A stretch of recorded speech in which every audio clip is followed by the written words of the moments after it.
Hello बच्चों, my self सीमा शर्मा और मैं आपके लिए 9th क्लास ज्योग्राफी का फर्स्ट चैप्टर भारत आकार और स्थिति लेके हाजिर हुई हूँ। मेरे चैनल का नाम है एसएसटी एंटरटेनमेंट और मैं आपको एसएसटी बड़े ही एंटरटेनमेंट तरीके से समझाऊंगी, एनसीईआरटी को फॉलो करूंगी, तो सभी बच्चे मेरे चैनल के साथ जुड़े रहें। तो हम स्टार्ट करते हैं हमारा ज्योग्राफी का फर्स्ट चैप्टर, भारत आकार और स्थिति। बच्चों, जब हम भारत आकार और स्थिति इस नाम की बात कर रहे हैं तो इसमें आपको 3 वर्ड नजर आ रहे हैं, भारत, आकार और स्थिति। यानी हम किस कंट्री की बात कर रहे हैं?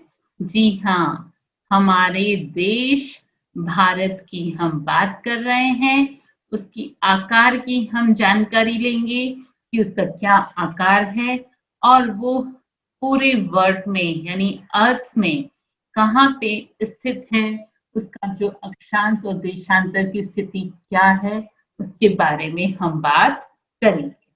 बच्चों देखिए, भारत एक विशाल देश है और ये वर्ल्ड मैप में आपको येलो कलर वाला ये पोर्शन नजर आ रहा है। जी हाँ, यही हमारा देश भारत है और ये एशिया महाद्वीप में आता है। यह उत्तरी गोलार्ध में है। बच्चों, हमारी जो पृथ्वी है वो गोल है और इसको बीच से एक रेखा जिसे हम 0 डिग्री रेखा, भूमध्य रेखा कहते हैं, उसके ऊपर वाला हिस्सा तो कहलाता है आपका उत्तरी गोलार्ध, यानी इंग्लिश में हम कहते हैं उसे नॉर्दर्न हेमिस्फीयर।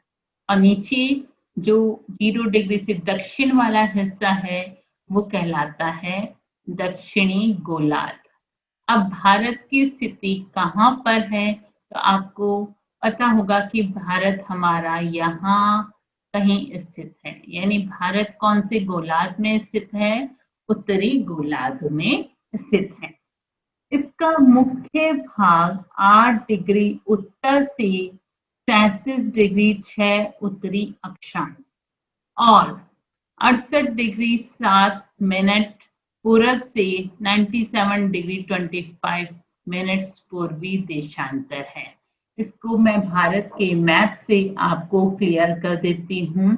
ये हमारा भारत का मानचित्र है और देखिए, ये जो 8 डिग्री 4 मिनट्स है, यहाँ से लेकर के ये 37 डिग्री 6 मिनट्स उत्तरी अक्षांश, ये भारत का विस्तार उत्तर की तरफ है और यहाँ 68 डिग्री 7 मिनट से लेके 97 डिग्री 25 मिनट्स आपका पूर्वी देशांतर का मान है। तो ये भारत का अक्षांश और देशांतर स्थिति है कि 8 डिग्री 4 मिनट उत्तर से 37 डिग्री 6 उत्तरी अक्षांश और 68 डिग्री 7 मिनट पूर्व से 97 डिग्री 25 मिनट पूर्वी देशांतर तक है।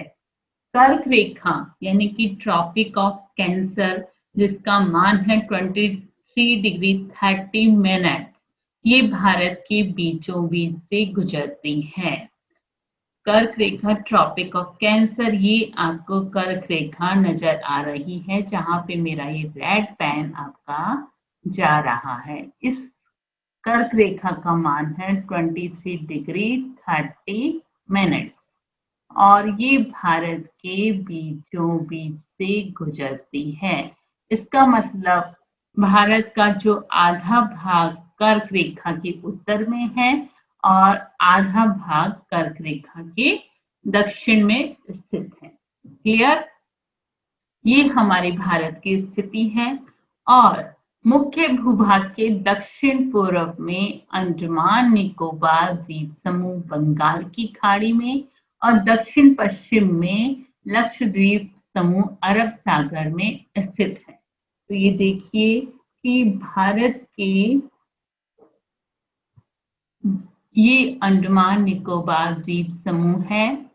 ये भारत के दक्षिण पूर्व में स्थित है। ये वाला हिस्सा दक्षिण, इधर वाला हिस्सा पूर्व, तो ये वाला हिस्सा आपका क्या कहलाएगा? दक्षिण पूर्व। तो अंडमान निकोबार द्वीप समूह आपके दक्षिण पूर्व में है और कौन सी? बंगाल की खाड़ी में स्थित है। और ये आपका लक्षद्वीप है जो अरब सागर में स्थित है और ये वाला हिस्सा आपका दक्षिण पश्चिम कहलाएगा। तो लक्षद्वीप आपके दक्षिण पश्चिम में और अरब सागर में स्थित है और अंडमान निकोबार द्वीप समूह दक्षिण पूर्व में है जो बंगाल की खाड़ी में है। इसका मतलब भारत के दक्षिण में दोनों तरफ, लेफ्ट एंड राइट, दोनों साइड में एक एक द्वीप समूह नजर आ रहा है। तो कितनी सुंदर सिचुएशन है ना भारत की, देख के ही कितना अच्छा लगता है। और भारतीय संघ राज्य का सबसे दक्षिणी बिंदु जिसे हम इंदिरा बिंदु कहते हैं, इंदिरा बिंदु सन 2004 में सुनामी के कारण ये समुद्र में जलमग्न हो गया था। इंदिरा पॉइंट देखिए बेटा, ये जो लास्ट में आपका जो दक्षिणी बिंदु है, ये इंदिरा पॉइंट जो है वो हमारा सुनामी में 2004 में, किसकी वजह से? सुनामी जो आई थी उसकी वजह से, ये सुनामी के कारण आपका इंदिरा पॉइंट जो है जलमग्न हो गया था। हमारी भारत की स्थिति की बात हुई। अब हम आते हैं भारत के आकार के बारे में कि भारत का आकार कितना है। तो भारत का जो भूभाग का कुल क्षेत्रफल है वो है आपका 32.8 लाख वर्ग किलोमीटर और भारत का क्षेत्रफल विश्व के कुल भौगोलिक क्षेत्रफल का 2.4% है। ठीक है, इसका मतलब भारत जो है काफी विशाल है कि विश्व के भौगोलिक क्षेत्रफल का 2.4% भारत का ही एरिया है और विश्व का 7वां बड़ा देश है। इसका मतलब क्या है कि 6 देश ऐसे हैं जो विश्व में क्षेत्रफल की दृष्टि से भारत से बड़े हैं। तो जो भारत है वो 7वां बड़ा देश है। इसका मतलब इससे जो 6 बड़े देश हैं वो कौन कौन से हैं वो आपको पता होने चाहिए। तो सबसे पहले जो क्षेत्रफल की दृष्टि से है वो है रूस, सेकंड नंबर कनाडा, थर्ड संयुक्त राज्य अमेरिका,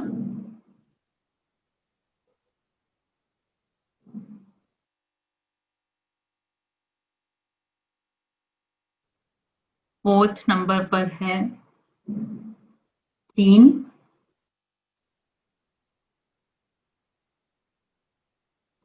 फिफ्थ नंबर पर है आपका ब्राजील और सिक्स्थ नंबर पे आता है ऑस्ट्रेलिया। तो ये 6 बड़े देश हैं जो क्षेत्रफल की दृष्टि से भारत से बड़े हैं और भारत जो है 7वें नंबर पर आता है।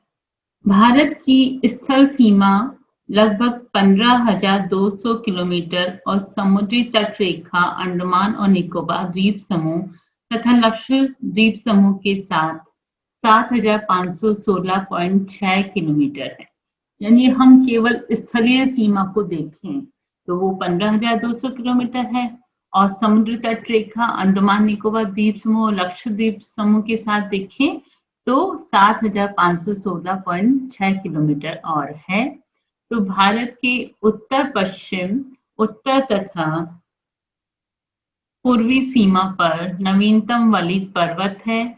इसके दक्षिण का भूभाग उत्तर में चौड़ा है और 22 डिग्री उत्तरी अक्षांश से हिंद महासागर की ओर सकरा होता जाता है। यानी उत्तर और उत्तर पूर्वी सीमा पे नवीनतम वलित पर्वत है। हम किस पर्वत की बात कर रहे हैं? जो ये नवीनतम वलित पर्वत है, जरा ध्यान दें, ये हिमालय है जो नवीनतम वलित पर्वत है, और दक्षिण का भूभाग उत्तर में तो चौड़ा है और 22 डिग्री उत्तरी अक्षांश से हिंद महासागर की ओर सकरा होता गया है। आप ये देख सकते हैं कि ये जो दक्षिण का भाग है, ये कर्क रेखा से हम यदि नीचे की तरफ देखें तो ये हिस्सा तो चौड़ा है, लेकिन यदि हिंद महासागर की तरफ देखेंगे तो ये देखिए ये वाला हिस्सा आपको जो है भारत का काफी ज्यादा सकड़ा नजर आ रहा है। ठीक है, इसके पश्चिम में अरब सागर और पूर्व में बंगाल की खाड़ी, जो मैंने आपको बताया कि पश्चिम में अरब सागर है, वहां पे आपका लक्षद्वीप है, और बंगाल की खाड़ी जो पूर्व में है वहां पे अंडमान निकोबार द्वीप समूह है। चित्र 1.3 में देखिए कि अक्षांश और देशांतर का विस्तार लगभग 30 डिग्री है।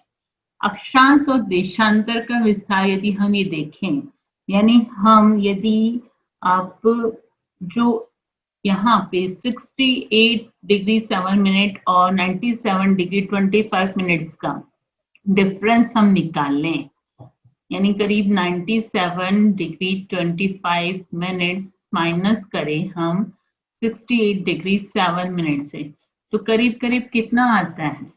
अंदाज से वो करीब आपका 30 डिग्री के करीब ही पहुंच रहा है। ठीक है, और ऐसे ही यदि हम अक्षांश का भी आपका 8 डिग्री 4 मिनट है और 37 डिग्री 6 मिनट्स है। यदि हम 37 डिग्री 6 मिनट्स और 8 डिग्री 4 मिनट का हम देखें डिफरेंस, तो ये भी करीब करीब आपका 30 डिग्री ही बैठ रहा है। ठीक है, ये दोनों चीज आपको करीब करीब एक ही नजर आ रही है।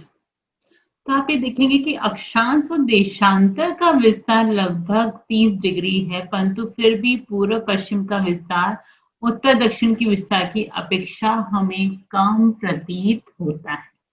यदि हम देखें, यदि भारत के नक्शे पे हम ध्यान देखें तो हमें क्या नजर आएगा कि पूर्व पश्चिम का विस्तार जो है वो विस्तार उत्तर दक्षिण के विस्तार की तुलना में कम नजर आ रहा है।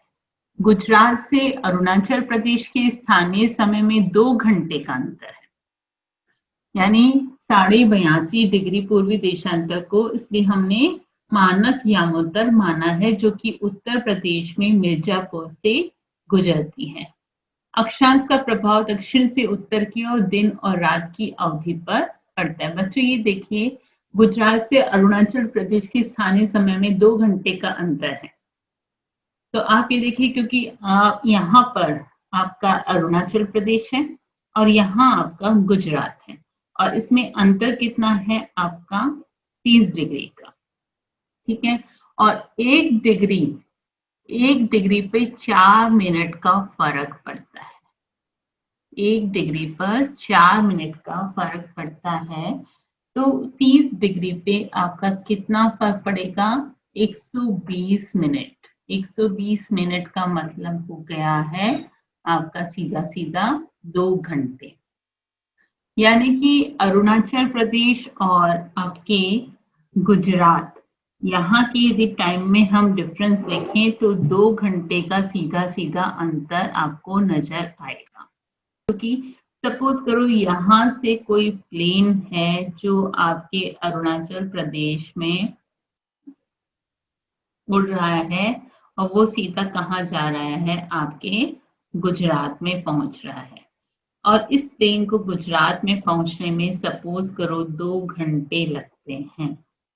तो यदि ये सुबह 7 बजे यहाँ अरुणाचल प्रदेश से स्टार्ट होगा, 2 घंटे बाद वो गुजरात में पहुंचेगा, तो यहाँ भी 9 बजेंगे हिसाब से। लेकिन आप देखेंगे कि 2 घंटे का अंतर है। सूरज यहाँ पहले उगता है क्योंकि पूर्व दिशा में सूर्य उदय होता है, तो यदि यहाँ 7 बज रहे होंगे उस समय यहाँ पे यदि हम मानक यामोत्तर को एक बार नहीं लें तो यहाँ पे उस समय 5 बजेंगे। यहाँ उस समय 5 बजेंगे यदि इस समय यहाँ पे 7 बज रहे होंगे। तो इसका मतलब आप देखेंगे कि जब प्लेन अरुणाचल प्रदेश से 7 बजे उड़ रहा है और वो जब 7 बजे यहाँ से उड़ेगा तो गुजरात में 5 बज रहे होंगे, 2 घंटे में वो गुजरात पहुंचेगा तो गुजरात में भी क्या बजेंगे, 7 बजेंगे। तो कितनी आप हंसने वाली बात है कि 7 बजे उड़ा और 7 बजे पहुंच गया, फिर कहाँ गए 2 घंटे। तो ये बहुत ही प्रॉब्लम हो जाएगा, इससे एक्सीडेंट्स हो सकते हैं, सारा सिस्टम खराब हो सकता है, कई तरह की समस्याएं पैदा हो सकती है, एजुकेशन से संबंधित समस्याएं हो सकती है, रेलवे, बसेस, ट्रेन, सारा जो मैनेज इकोनॉमी सारी वो सब डिस्टर्ब हो सकती है। तो ऐसे में क्या करना चाहिए कि पूरा इंडिया का टाइम एक ही रहे। तो इसलिए हमने क्या किया, ये 82.82 डिग्री 30 मिनट, ये जो दिख रहा है 82 डिग्री 30 मिनट, इसको हमने, क्योंकि ये एकदम मिड पॉइंट है, इसको हमने मानक यामोत्तर माना है। और ये जो रेखा है ये उत्तर प्रदेश के आपके मिर्जापुर इलाके से गुजरती है, और इसे हमने क्या माना है, आपका भारत का मानक यामोत्तर माना है। मानक यामोत्तर का मतलब है कि यहाँ पर जो टाइम रहेगा वही टाइम पूरे इंडिया में फॉलो होगा। इसका मतलब यदि प्लेन यहाँ 7 बजे उड़ रहा है तो वो 7 यहाँ बजे है, इस देशांतर पे वो टाइम 7 बजे का है, ठीक है। तो उस हिसाब से यहाँ का जो है टाइम वो आपको मानक यामोत्तर का ही टाइम पूरे इंडिया में चलेगा, ताकि किसी तरह की प्रॉब्लम नहीं रहे। तो ये आपको अच्छे से समझ में आ गया।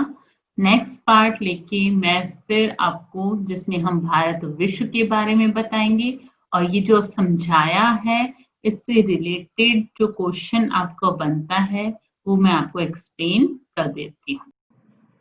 हाँ, हमारे लेसन का नाम है भारत, आकार और स्थिति। इसका पहला क्वेश्चन जो अभी तक बनता है वो है भारत के आकार और स्थिति के बारे में बताइए। जो बच्चा इसका आंसर सबसे पहले कमेंट बॉक्स में देगा उसे नेक्स्ट वीडियो में शाउट आउट दिया जाएगा, ठीक है ना। और अब नेक्स्ट क्वेश्चन को मैं आपको बता देती हूँ कि नेक्स्ट क्वेश्चन क्या है। इस क्वेश्चन के लिए सब लोग तैयार रहें, पूरे वीडियो में अच्छे से आप देखेंगे तो इसका आंसर मिलेगा। और अब हमारा जो सेकंड क्वेश्चन है वो है 82 डिग्री 30 मिनट्स पूर्व देशांतर को भारत का मानक याम्योत्तर क्यों माना गया है। इसका आंसर समझा देती हूँ। देश के मध्य भाग से गुजरने वाली देशांतर रेखा पर स्थानीय समय को पूरे देश का मानक समय माना जाता है। 82 डिग्री 30 मिनट्स पूर्व देशांतर भारत के मध्य भाग से गुजरने वाली देशांतर रेखा है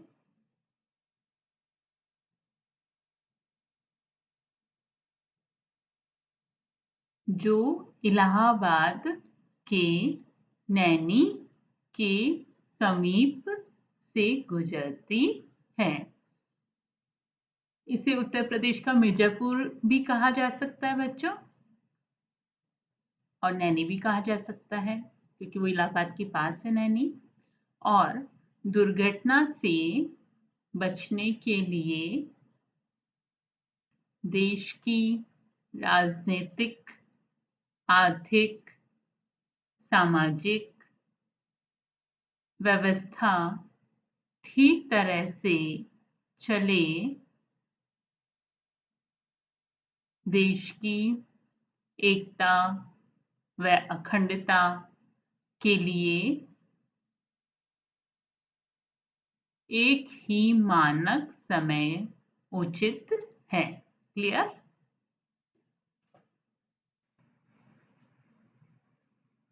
नेक्स्ट क्वेश्चन, गुजरात में अरुणाचल प्रदेश के स्थानीय समय में 2 घंटे का अंतर कैसे है? या अरुणाचल प्रदेश में सूर्य उदय के 2 घंटे बाद गुजरात में दिखाई देता है। क्यों? इसको देख लेते हैं इसका आंसर। गुजरात 68 डिग्री 7 मिनट्स पूर्वी देशांतर पर स्थित है। अरुणाचल प्रदेश 97 डिग्री 25 मिनट्स पूर्वी देशांतर पर स्थित है। दोनों में करीब 30 डिग्री देशांतर का अंतर है। ठीक है? पृथ्वी 24 घंटे में 360 डिग्री घूमती है। सबको पता है ये बात? ठीक है? 1 डिग्री घूमने में उसे 24 इंटू 60 अपॉन 360, इसको कैलकुलेट करें तो 1440 डिवाइडेड 360 इक्वल टू 4 मिनट लगेंगे। सूर्य पूर्व दिशा में उदय होता है ना? और जब अरुणाचल प्रदेश में सूर्य उदय होता है तो 2 घंटे बाद गुजरात में दिखेगा, क्योंकि 1 डिग्री आने में 4 मिनट का फर्क आता है, बताया था ना। और 30 डिग्री आने पर 13 टू 4 इक्वल टू 120 मिनट, यानी 2 घंटे का फर्क आएगा। क्लियर हो गया आप सबको अच्छे से? ठीक है बच्चों, नेक्स्ट पार्ट से ये लेसन पूरा कंप्लीट हो जाएगा आपका। और इस तरह से आप देखिए और कमेंट बॉक्स में अपना कमेंट करिए और चैनल को सब्सक्राइब भी करिए, लाइक भी करिए और ज्यादा से ज्यादा फ्रेंड्स को शेयर करिए।